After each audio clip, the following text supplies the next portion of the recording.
નમસ્કાર ઝી 24 કલાકમાં આપનું હાર્દિક સ્વાગત છે અને એકવાર ફરી શીર્ષ સંવાદમાં અમે આપની સમક્ષ લઈને આવ્યા છીએ કોંગ્રેસ પ્રભારી રાજીવ સાતવજીને અને ખાસ કરીને જો વાત કરવામાં આવે શીર્ષ સંવાદની તો શીર્ષ સંવાદમાં દરેક એપિસોડમાં અમે આ પ્રકારના એક શીર્ષ નેતૃત્વને તમારી સમક્ષ રજૂ કરીએ છીએ। રાજીવ સાતવજી સાથે આજે વાત કરીશું અને જાણવાનો પ્રયત્ન કરીશું કે લોકસભાની ચૂંટણીની 26 બેઠકોમાંથી આ વખતે કોંગ્રેસ કેટલી બેઠકો જીતે છે। સ્વાગત છે રાજીવજી આપનું અમારા આ ખાસ કાર્યક્રમમાં। राजीव जी સૌથી પહેલા अबे जो शुरुआत करिए तो आज आपने एक बड़ी भविष्यवाणी की है और उस भविष्यवाणी में आपने बताया है कि 23 मई के बाद गुजरात के जो मुख्यमंत्री है वो बदल दिए जाएंगे, वो बदल जाएंगे। किस आधार पर आपकी ये भविष्यवाणी आपने ये की है? गुजरात में लोकसभा चुनाव के जो नतीजे हमें दिख रहे हैं उसमें कांग्रेस के प्रति बड़ा अच्छा माहौल बन गया है और जब भारतीय जनता पार्टी गुजरात में लोकसभा चुनाव में जब हार जाएगी तो निश्चित रूप से मुख्यमंत्री तो बदलना पड़ेगा। इसलिए मुझे पत्रकार साथियों ने दोपहर को मेहसाना में ये पूछा था, मुख्यमंत्री जी ने कुछ सवाल कुछ बातें की थी। मैंने कहा कि 2 महीने तक ही, शायद 2 महीने के बाद तो नए मुख्यमंत्री नितिन भाई बनेंगे कि पुराने मुख्यमंत्री वापस आएंगे वो पता नहीं मुझे, लेकिन बात बड़ी क्लियर है कि भारतीय जनता पार्टी गुजरात में पूरी तरह से हार की कगार पर है और कांग्रेस पार्टी ने जो बूथ पर और जिस प्रकार से लोगों का समर्थन हमें मिल रहा है वो बहुत बड़ा समर्थन है और 2017 से बहुत ज़्यादा बड़ा समर्थन हमें मिल रहा है। राजीव जी किस आधार पर आप ये कह रहे हैं, क्योंकि अगर बात की जाए आपकी पार्टी की, गुजरात प्रदेश कांग्रेस की अगर बात करें तो आपके जो मौजूदा विधायक है आप उनको भी आपके साथ नहीं रख पा रहे हैं और ऐसे में आप एक बड़ी जीत की आशा व्यक्त कर रहे हैं, किस आधार पर? अहमद भाई पटेल जी का चुनाव हुआ था, अगर आपको याद है, तो 14 हमारे विधायकों ने अहमद भाई को वोटिंग नहीं किया था और तब भी आप हमें यही सवाल पूछ रहे थे कि 43 मेंटेन कर पाएंगे क्या? कांग्रेस विधानसभा में 43 का आंकड़ा पार करेगी? और तब अशोक गहलोत जी कहते थे कि हम सरकार बनाएंगे और आप कहते थे आपके तो 14 विधायक बाजू हो गए और फिर भी आप कह रहे सरकार बनाएंगे। और आपने अगर वो देखा होगा कि बीजेपी तो 99 तक ही पहुंच पाई, 100 भी नहीं क्रॉस कर पाई। हाँ, हम सरकार बनाने से, हमारे चंद धारासभ्य कम आने से हम नहीं बना पाए, लेकिन जो मैसेजिंग गया है, जो मैसेजिंग ये था कि गुजरात में अगर भारतीय जनता पार्टी हार के कगार पे आ सकती है तो देश में कहीं भी आ सकती है, उसका सीधा इफेक्ट हमें अगर कहीं मिला है तो 5 राज्यों के चुनाव में मिला है। आपने देखा होगा कि प्रधानमंत्री जी ने बहुत सारी रैलियां की, अमित शाह जी ने बहुत सारी रैलियां की, उसके बावजूद भी 5 में से 5 राज्य में भारतीय जनता पार्टी हारी है। अब आप कहोगे कि 1 धारासभ्य गया, 2 गया, 3 गया। हाँ, अहमद भाई जी के चुनाव के वक्त तो 14 धारासभ्य गए थे और उसके बाद भी हम 77 तक पहुंच गए थे। तो इसलिए गुजरात की जनता इस बार पूरा मन बना चुकी है। वो तो 17 में भी लगभग हम सत्ता के करीब थे, लेकिन कुछ गलतियां हमसे हुई इसलिए हम सरकार में आ नहीं पाए, लेकिन वो जो कहीं कमियां रही थी वो कमियां हम सुधार रहे हैं और मुझे पूरी उम्मीद है कि हम अच्छी तरह से सरकार में भी आएंगे और गुजरात से अच्छा प्रदर्शन होगा। सातव जी, आपका दावा ये भी था कि बहुत सारे ऐसे सांसद हैं भारतीय जनता पार्टी के जो आपके संपर्क में है और 2019 का चुनाव वो आपके साथ मिलकर लड़ेंगे, लेकिन ये बात तो कहीं हुई नहीं। आपके जो विधायक थे वो चले गए सामने। आप देखेंगे कि भारतीय जनता पार्टी के करीब 9 सांसद ये कांग्रेस में उन्होंने ज्वाइनिंग किया। नाना पटोले को तो 2017 में हमने यहाँ ही ज्वाइनिंग किया था, सावित्रीबाई फुले 15 दिन पहले उन्होंने ज्वाइन किया, ऐसे करीब 9 के आसपास सांसदों ने ज्वाइन किया है। शत्रुघ्न सिन्हा ने ज्वाइन किया है। की बात कर रहे हैं। तो सवाल ये है कि सरकार अब देश की बनाने जा रहे हैं ना, तो जो माहौल बनते जा रहा है कि जब शत्रुघ्न सिन्हा भी कल परसों तो कैंपेन के लिए भी वो आ रहे हैं, तो जब गुजरात की बात हम करते हैं तो देश की सरकार बनाने की दिशा में हम जा रहे हैं और उस दिशा में देश में जो माहौल बन रहा है वो माहौल ये है कि भारतीय जनता पार्टी के सांसद छोड़ के जा रहे हैं और माहौल ये बनते जा रहा है कि 5 राज्यों में जब चुनाव हुए तब जो रिजल्ट लगा है उसका असर पूरे देश में है। और हमको ये भी पूछा गया था कि जब सरकार आई छत्तीसगढ़, मध्य प्रदेश और राजस्थान में, तो आप लोग ही पूछ रहे थे, आपने ही तो कहा था 10 दिन में कर्जा माफी करोगे। हमने तो 2 दिन में कर्जा माफी का वहां पर डिसीजन भी लिया और वैसे काम भी वहां पर शुरू हो गया। राजीव जी, मुद्दों की अगर बात करें, ऐसे कौन से मुद्दे हैं जिसके आधार पर इस बार आपको जनता वोट करेगी, और खासतौर पर जबकि भारतीय जनता पार्टी ने राष्ट्रवाद का मुद्दा जिस तरीके से छेड़ा हुआ है और राष्ट्रवाद के नाम पर कहीं ना कहीं वोट मांगे जा रहे हैं, कांग्रेस के पास ऐसे कौन से मुद्दे हैं जिसके आधार पर ही इतना बड़ा दावा कर रहे हैं आप देखेंगे कि गुजरात के, अब अहमदाबाद में जाइए या कच्छ में जाइए, आज युवा परेशान है। उसके सामने उसकी रोजगार, ये उसका सबसे बड़ा एजेंडा है। 2014 को जब देश में सरकार बनाने की बात थी तो हर साल 2 करोड़ नौकरियों का वादा भारतीय जनता पार्टी का था। अब 5 साल में भी आप 2 करोड़ नौकरी दे नहीं पाए, 20 लाख भी नौकरी दे नहीं पाए, ये सबके सामने सच है।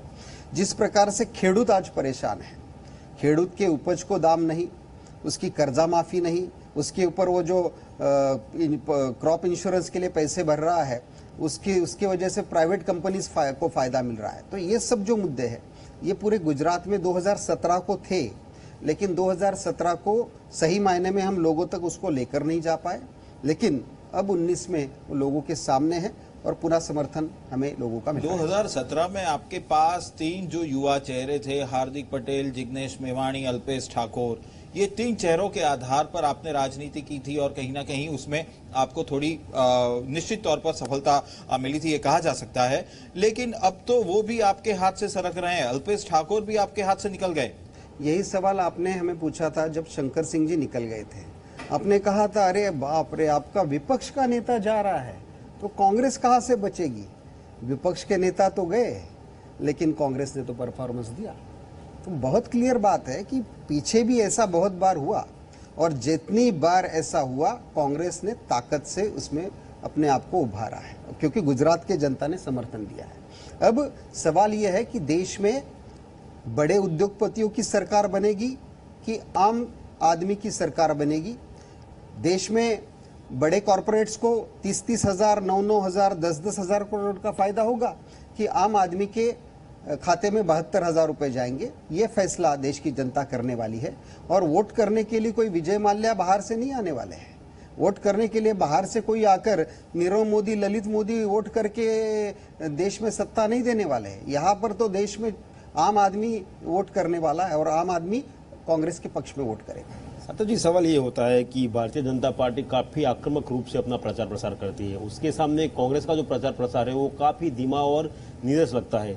40 स्टार कैंपेनर आपने गुजरात के लिए तय किए, लेकिन केवल एक राहुल गांधी ने अब तक गुजरात में सभा की, बाकी कोई केंद्रीय नेतृत्व अभी तक गुजरात में नहीं आया। हमारा छोटा कार्यकर्ता है ना, वो भी हमारे लिए स्टार कैंपेनर है।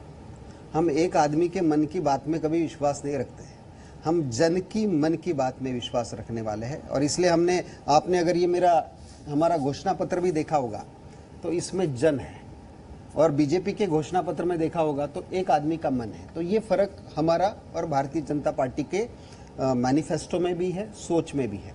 और इसीलिए आपने जो कहा स्टार कैंपेनर का, हमारे लिए हमारा कार्यकर्ता बूथ में, गांव में, शहर में काम करने वाला कार्यकर्ता ही स्टार कैंपेनर है। और पिछले 5 साल से आम आदमी का दर्द उसने देखा है, आम आदमी के मन की पीड़ा उसने देखी है, और वो लोगों के साथ वही बात को लेकर जा रहा है। आप जनमन की बात कर रहे हैं, अच्छी बात है, जनमन की बात होनी ही चाहिए, लोकतंत्र है। लेकिन आपके ही विधायक अल्पेश ठाकोर ये कहते हैं कि कांग्रेस पार्टी में हमारा सम्मान नहीं रखा गया और इसी वजह से आज हम यहाँ से जा रहे हैं। तो आप एक तरफ जनमन की बात कर रहे हैं, दूसरी तरफ आपके विधायक का आप सम्मान नहीं रख पाए, ऐसे आरोप लग रहे हैं आपके ऊपर, आपकी पार्टी के ऊपर। अल्पेश जी के बारे में पूरी स्पष्टता प्रदेश प्रमुख ने उनके जो प्रेस ली थी उसमें भी की है, और राष्ट्रीय लेवल पर उनको जिम्मेदारी दी गई थी। जिला परिषद से लेकर धारासभ्य तक उनको जिम्मेदारी पार्टी ने दी थी। अब हर वक्त एक ही आदमी को सब पद दे, ये तो पॉसिबल भी नहीं है। अगर आप ही एडिटर बनोगे, आप ही कैमरामैन बनोगे, आप ही रिपोर्टर बनोगे तो वो तो पॉसिबल नहीं होगा ना, सबको जिम्मेदारी देनी पड़ेगी। इसलिए पार्टी ने उस वक्त जो डिसीजन लिए उस हिसाब से काम हुआ है। हमारे लिए तो वो सब्जेक्ट अब खत्म हो गया है। हमारे लिए अब इलेक्शन, जो लोकसभा की चुनाव है उसकी तैयारी हम लगे हैं। और निश्चित रूप से एक बताओ, 14 धारासभ्य तो गए नहीं ना, तो 14 धारासभ्य जाने के बाद भी हम 80 तक पहुंचे हैं। इसलिए आप चिंता मत करो, गुजरात से इतना अच्छा रिजल्ट आएगा, देश में इसकी चर्चा हो। अल्पेश को मनाने की कोशिश जारी है, ऐसा सुनने वो में आ रहा है चैप्टर कि खत्म हो गया नेता है। प्रतिपक्ष नहीं, की सवाल इसलिए खड़ा होता है कि अल्पेश ठाकुर ने जब कॉन्फ्रेंस की तो उसने कहा था कि राजीव सातव की वजह से मैं कांग्रेस पार्टी छोड़ रहा हूं। उसने ये भी आरोप लगाया कि कांग्रेस में टिकट बिके जाते हैं, पैसे लेकर बेचे जाते हैं। उसके बारे में प्रदेश प्रमुख ने पूरा खुलासा किया है। राजीव सातव क्या उन्होंने प्रदेश प्रमुख को लेटर लिखा है। उन्होंने राजीव सातव जी को लेटर नहीं लिखा है, उन्होंने प्रदेश प्रमुख को लेटर लिखा है और उसका जवाब प्रदेश प्रमुख ने दिया है। मनाने की कोशिश जारी है, मान मनोबल की वो कोशिश प्रदेश जारी है। प्रमुख को ही पता होगा, मेरे हिसाब से वो विषय खत्म हो गया है। अच्छा, तो ठीक है साधु साहब, दूसरा आपसे ये जानना चाहेंगे कि एक जब आपकी नियुक्ति हुई, जब परेश भाई धानाणी थे, अमित भाई चावड़ा थे, एक युवा नेतृत्व कांग्रेस को मिला था। उस वक्त ऐसा लग रहा था कि अब कहीं ना कहीं एक युवा नेतृत्व की बात जो राहुल गांधी करते हैं वो भी गुजरात कांग्रेस को यहाँ पर मिलता नजर आ रहा था। लेकिन बाद में मामला कुछ अलग हो गया, जो आपके वरिष्ठ नेता थे वो भी गुटबाजी करने लगे और आपके खिलाफ खड़े हो गए। यानी कांग्रेस की जो मौजूदा स्थिति है उसके लिए क्या अभी भी ये गुटबाजी जिम्मेवार है, क्या मानते हैं आप? इलेक्शन का रिजल्ट आता है ना, तब सही मायने में साल में 2 साल में क्या काम हुआ इसका आप कहीं ना कहीं कंक्लूजन पर आ सकते हो। जब 2017 के चुनाव का रिजल्ट आया तो कांग्रेस कहां तक पहुंची और बीजेपी कहां तक अटकी, इसकी चर्चा हुई। अब जब 99 तक भारतीय जनता पार्टी पहुंची तब इसका मतलब ये भी आता है कि प्रधानमंत्री के रूप में मोदी जी फेल हुए क्या? अमित शाह जी तो राष्ट्रीय अध्यक्ष थे, 100 तक भी आप पहुंच नहीं पाए। रूपानी जी मुख्यमंत्री थे, 3 डिजिट में भी बीजेपी को लेकर नहीं जा पाए। तो ये चर्चा होगी और बार बार होगी, और इसीलिए 1 महीने का समय है। 23 मई को दूध का दूध पानी का पानी होगा। भारतीय जनता पार्टी को करारी हार अगर देश में किसी राज्य से मिलेगी तो गुजरात से मिलेगी। सातव जी, सवाल ये होता है कि आपका जो कांग्रेस का जनाधार है वो ग्रामीण क्षेत्र में बहुत ज्यादा है, शहरी इलाके हैं वहां पे अभी तक कांग्रेस पहुंच नहीं पाई, वहां पर तो बूथ के एजेंट भी नहीं मिल रहा है। ऐसे में कैसे उम्मीद रखते हैं कि करारी शिकस्त देंगे भाजपा को गुजरात में? इस बार गुजरात की जनता ने कांग्रेस के साथ जाने का तय किया है। अब जब जनता तय करती है, 2014 को आप देखेंगे कई सारे गांवों में भारतीय जनता पार्टी का कार्यकर्ता नहीं था देश में, और मोदी जी को बहुमत मिला। और ये कई सारे जो एडिटर्स है इनके एनालिसिस में भी आया था कि भारतीय जनता पार्टी का कार्यकर्ता वहां नहीं था। अब वही स्थिति उल्टी हो गई 19 में, और वो स्थिति ये है कि 5 साल आपने 60 महीने मांगे थे, 60 महीने भी मिल गए। आपने कहा था, पहले आप कहते थे कि देश में मेरी सरकार नहीं इसलिए मैं मूंगफली का दाम नहीं ठीक से तय कर पा रहा हूँ, देश में मेरी सरकार नहीं इसलिए मैं सही मायने में गुजरात को न्याय नहीं दे पा रहा हूँ। अब देश में भी आपकी सरकार है, गुजरात में 23 साल से आपकी सरकार है, सब जगह पर आप हो, फिर भी गुजरात को न्याय नहीं मिलेगा तो गुजरात तो हिसाब मांगेगा। तो साधु साहब, दूसरा ये जानना चाहेंगे कि हार्दिक पटेल और अल्पेश ठाकुर, ये दो एक ऐसी धरी थी गुजरात प्रदेश कांग्रेस में जिसके आधार पर ऐसा लग रहा था कि कांग्रेस कहीं ना कहीं आगे बढ़ रही है। अब हार्दिक पटेल खुले तौर पर आपके साथ है, बीजेपी का लगातार यही आरोप था कि कांग्रेस के डिजाइन पर काम कर रहा है हार्दिक पटेल। कितना फायदा होगा हार्दिक पटेल के आपके जुड़ने के साथ, क्योंकि बीजेपी जो पहले आरोप लगा रही थी वो कहीं ना कहीं अब सिद्ध साबित हो चुका है। हमारा, मैं फिर से कहना चाहूंगा कि एक नेता की और 2 नेता की पार्टी नहीं है, हम सबको साथ में लेकर जाने में विश्वास रखते हैं। हम हार्दिक जी को भी साथ में लेकर जाने में विश्वास रखते हैं, हम अमित जी को भी साथ में लेकर जाने में विश्वास रखते हैं, परेश भाई को साथ में लेकर जाने में विश्वास रखते हैं, अल्पेश ठाकुर को, और यही बात हमारी हर वक्त रही है। हम शंकर सिंह जी को भी साथ में लेकर जाने में विश्वास रख रहे थे, लेकिन उन्होंने एजेंडा अलग रखा, गुजरात की जनता ने जवाब दिया। इस गुजरात में कांग्रेस की आइडियोलॉजी और भारतीय जनता पार्टी की आइडियोलॉजी को वोटिंग है, इसलिए एक आधा नेता जाएगा, और बहुत बार नेता गए हैं, फिर भी कांग्रेस तो कांग्रेस है, कांग्रेस ताकत से खड़ी रही है। इसलिए हमारा तो बड़ा क्लियर लाइन है, जो जो हमारे साथ जुड़ा है हम उसको प्रमोट भी करना चाह रहे हैं, आगे लेकर भी जाना चाहते हैं। टिकट के बंटवारे को लेकर साफ तौर पर ऐसा लग रहा है कि आपने इस बार पाटीदारों को ज्यादा महत्व दिया है, जबकि अमूमन ऐसा देखा गया है कि ओबीसी, दलित, अल्पसंख्यक समुदाय यानी कि मुस्लिम समुदाय से ज्यादा तरजीह देती आई है कांग्रेस। इस बार आपने महज एक मुस्लिम समुदाय के एक व्यक्ति को टिकट दिया है, ये बदलाव कैसे, क्यों? हर जगह पर हमने इस बार टिकट का जो डिस्ट्रीब्यूशन था वो जिला स्तर पर और लोकसभा स्तर पर ही छोड़ा था। वहाँ से जो बात रही उस हिसाब से जिम्मेदारी दी गई है।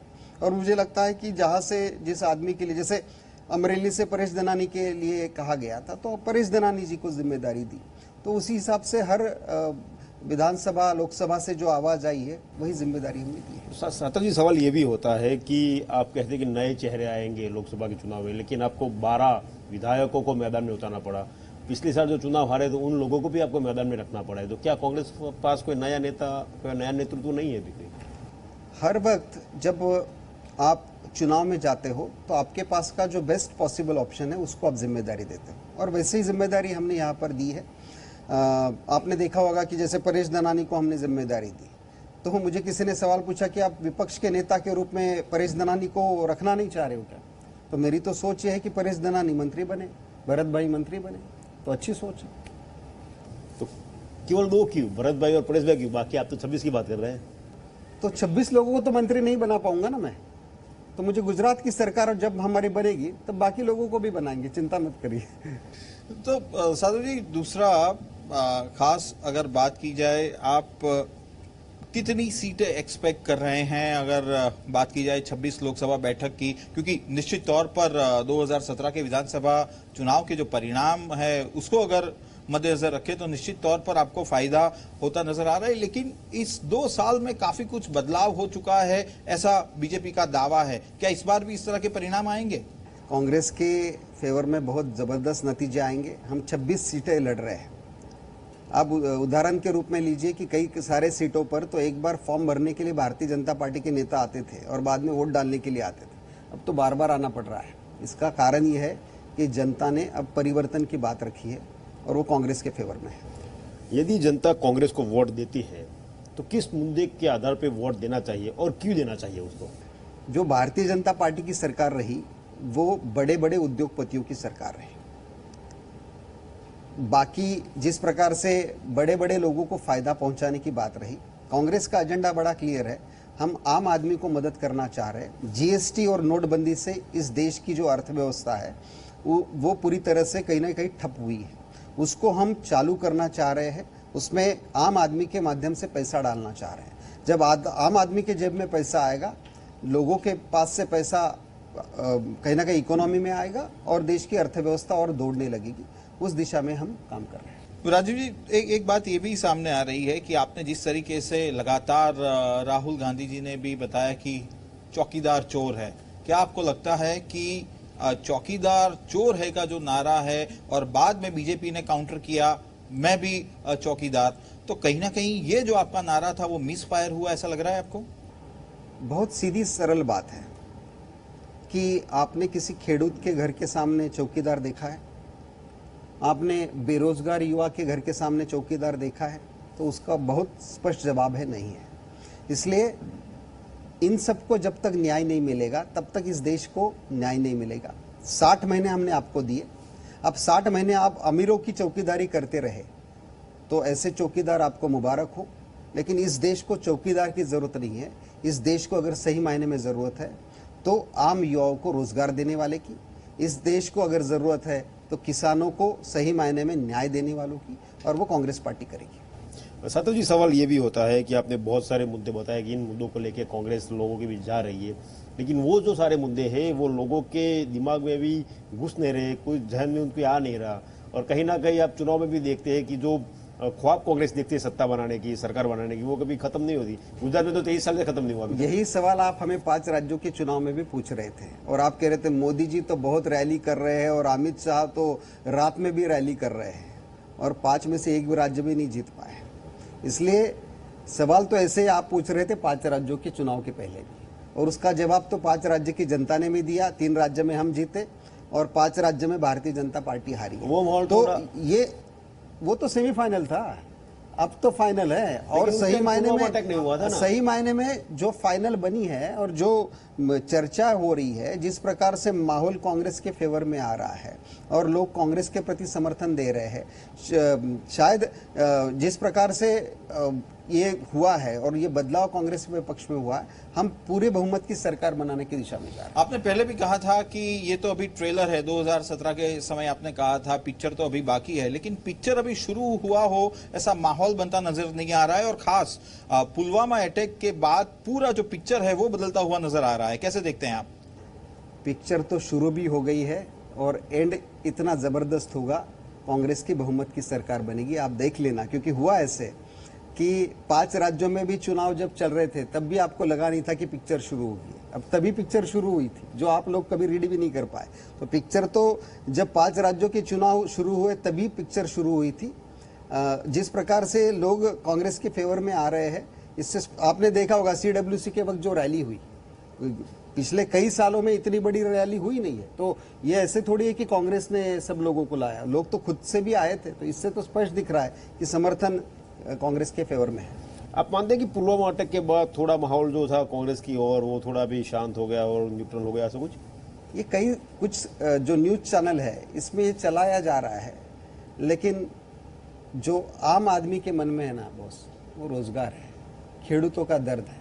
और जिसको रोजगार, खेडूतों का दर्द समझ में आता है ना, वोट करने के लिए अनिल अंबानी जा सकते हैं, लेकिन वो एक ही वोट कर सकते हैं। विजय माल्या को तो वो ला भी नहीं सकते वोट करने के लिए, अभी तक ला ही नहीं पा रहे। इसलिए विजय माल्या, नीरव मोदी, मेहुल भाई, अनिल अंबानी ये वोट करेंगे तो एक एक वोट गिरेगा। आम आदमी जब वोट करेगा तो लाखों और करोड़ों में होगा। राजीव जी, गुजरात की अगर बात करें, गुजरात में क्यों बेदखल रही है कांग्रेस इतने सालों से सत्ता से? कई कोशिशें की गई है कांग्रेस के शीर्षस्थ नेतृत्व के जरिए, उसके बाद भी कहीं कामयाबी हासिल होती नजर नहीं आ रही है। क्या इस बार भी ऐसा होगा? गुजरात का कांग्रेस का परफॉर्मेंस आपने अगर देखा होगा तो 1984 के बाद सबसे अच्छा परफॉर्मेंस अगर कहीं बना है तो 2017 में हुआ है। तो इसका तो बहुत क्लियर लाइन है, यानी बीच में हमारा कम ज्यादा हुआ था, लेकिन 1984 में जो हमारा परफॉर्मेंस रहा उसके बाद सबसे अच्छा परफॉर्मेंस 2017 में हुआ है। इसलिए कांग्रेस तो अब मूवमेंट में ही चल रही है और इसलिए इसका फायदा लोकसभा चुनाव में भी हमें होगा। क्या लगता है आपको, गुजरात कांग्रेस में क्या क्या समस्या है, क्या है? पहले अलग अलग पक्ष के लोग थे जिसके कारण गुटबाजी नजर आती थी, अब ऐसा नहीं है, अब बिल्कुल अब स्थितियां बदल चुकी है। उसके बावजूद भी अंदर अंदर खींचातानी, अंदरूनी खींचातानी लगातार चली रहती है, बंदी नहीं होती है, क्या वजह है? समस्या तो गुजरात के बीजेपी में है। कहीं से गवर्नर हाउस से कुछ हो रहा है, कहीं से उप मुख्यमंत्री आवास से कुछ हो रहा है, कहीं से मुख्यमंत्री आवास से कुछ हो रहा है। कई सारे मंत्री दुखी है। मंत्री बनना है तो बीजेपी ने तो नया क्राइटेरिया बनाया है, आपको पता ही होगा, फिर से मैं बताता हूँ। मंत्री बनना है तो कांग्रेस का बैकग्राउंड होना बड़ा जरूरी है। इसलिए आने वाले समय में जिसको भी मंत्री बनना पड़ेगा वो कांग्रेस के बैकग्राउंड से ही जाना पड़ेगा, ये बीजेपी ने स्पष्ट कर दिया है। यानी कांग्रेस मुक्त भारत की बात करने वाले अब कांग्रेस युक्त बीजेपी वाले हो गए हैं, ये बदलाव हुआ है। और वो चर्चा भारतीय जनता पार्टी में पूरे जोरों से है। कई सारे धारासभ्य बड़े दुखी है और वो चर्चा आने वाले समय में आपको दिखेगी और वोटों में भी उसकी तब्दीली होगी। ऐसा ही अगर चलता रहा तो फिर कांग्रेस के साथ कौन रहेगा? कांग्रेस से जीतकर अगर बीजेपी में सब चले जाएंगे तो आपके साथ कौन रहेगा? 14 लोग छोड़ के गए थे अहमद पटेल जी के चुनाव में, 14 लोग छोड़ के गए थे साहब। 12 लोग कहा गए पता ही नहीं, हम भी ढूंढ रहे हैं, क्योंकि विधानसभा में तो 2 ही लोग दिखे हमें। इसलिए गुजरात की जनता सब जानती है और हिसाब भी करना जानती है। साधव जी, पूरा इंटरव्यू हुआ, हमने काफी सारे सवाल कांग्रेस के किए, लेकिन आपने सारे जवाब बीजेपी के ही दिए। सवाल बीजेपी से ही पूछना पड़ेगा ना। आप सवाल मुझसे पूछ रहे हो, बड़ी अच्छी बात है। 5 साल से तो मेरी सरकार नहीं है ना, गुजरात में तो 23 साल से मेरी सरकार नहीं, 22 में तो मेरी सरकार आ रही है। लेकिन जो सत्ता में बैठे हैं, यही तो दिक्कत है आप लोगों की। सवाल आप विपक्ष से पूछ रहे हो, भाई सत्ता में जो बैठा है 60 महीने से, उससे तो सवाल ही नहीं पूछा जा रहा है, क्योंकि वो सवाल का जवाब देना ही नहीं चाह रहा है। क्या करें? हमने तो कांग्रेस के संगठन के पूछे, कांग्रेस के उम्मीदवारों के पूछे, कांग्रेस की मैनिफेस्टो के पूछे, लेकिन जब सवाल आता है सीधा बीजेपी की ओर चले जाते हैं, क्योंकि सरकार बीजेपी की है ना। बात ये देखिए कि आपने मुझे जो सवाल पूछे कि गुजरात में लोग क्यों छोड़ के जा रहे हैं, तो 17 में भी ये सवाल था और 17 में गहलोत जी ने भी जवाब दिया कि लोग छोड़ के गए हैं, लेकिन गुजरात की जनता जवाब देगी। तो विधानसभा में उसका जवाब जनता ने दिया। हमने हमारे 77 विधायक आए। आपने अभी मुझे सवाल पूछा कि आपके कुछ धारासभ्य छोड़ के गए, तो मैंने ही आपको कहा कि 23 मई को इसका जवाब मिलेगा। अच्छा, एक और बार बार पता नहीं क्यों मेरे मन में एक ही जहन में सवाल आ रहा है, अल्पेश ठाकोर का। थोड़ा सा ये स्पष्ट कर दीजिए कि क्या अल्पेश को मनाने की कोशिश जारी है? क्या उनको नेता प्रतिपक्ष का जो पद है वो ऑफर किया जा रहा है? क्या अल्पेश मान जाएंगे? क्या लग रहा है आपको? जब मैंने कहा कि वो विषय खत्म हो गया, तो इससे ज्यादा कोई कांग्रेस कार्रवाई करेगी उनके खिलाफ? वो विषय खत्म हो गया है। प्रदेश प्रमुख ने स्पष्ट बात बताई है, विषय खत्म हो गया है। वो तो ऐसा लगा अल्पेश ठाकुर आंधी की तरह आया 2017 में और तूफान की तरह 2019 में चला भी गया। फायदा हुआ, बहुत लोग नुकसान आए हुआ। और बहुत लोग चले गए भैया। बहुत लोग कांग्रेस में थे और बहुत लोग कांग्रेस से चले गए, कहा पता नहीं कहा आया। जी शुक्रिया राजीव जी, हमारे साथ ये खास बातचीत करने के लिए। तो ये थे राजीव सातव जी, जिनका साफ तौर पर ये कहना है कि भले ही अल्पेश ठाकुर और अन्य विधायक उन्हें छोड़कर चले गए हो, लेकिन कांग्रेस लगातार जिस तरीके से 2017 के विधानसभा चुनाव में उन्होंने परफॉर्म किया है, उसी तर्ज पर कहीं ना कहीं 2019 के इस लोकसभा चुनाव में भी परफॉर्म करेगी। અત્યારે બસ આટલું જ અને આપ જોતા રહો ઝી 24 કલાક।